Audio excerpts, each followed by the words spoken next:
បាទជំរាបសួរពុកម៉ែបងប្អូនទាំងអស់គ្នាបាទ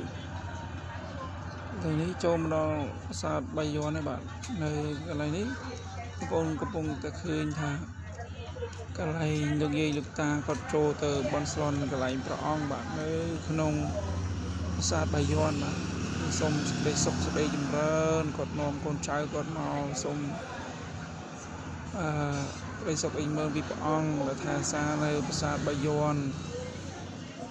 និយាយលោកតាក៏សប្បាយចិត្តក៏បានមកដល់ផ្សារបាយ័ននឹងនិយាយទៅពួកគាត់មកជាមួយលោកបងប្អូនគាត់មកមួយលោកមកមួយមកប្រហែលឡាននេះអ្នកមកខាងកំពង់ស្ពឺទៅគាត់មកបន់ស្រន់នៅក្នុងទាំងអស់គ្នាសូមសេចក្តីសុខចម្រើនថែសារប្រទេសជាតិយើងថែសារប្រទេសកម្ពុជាយើងឲ្យឈ្នះមារសត្រូវខ្ញុំនេះគាត់និយាយអញ្ចឹងបងប្អូន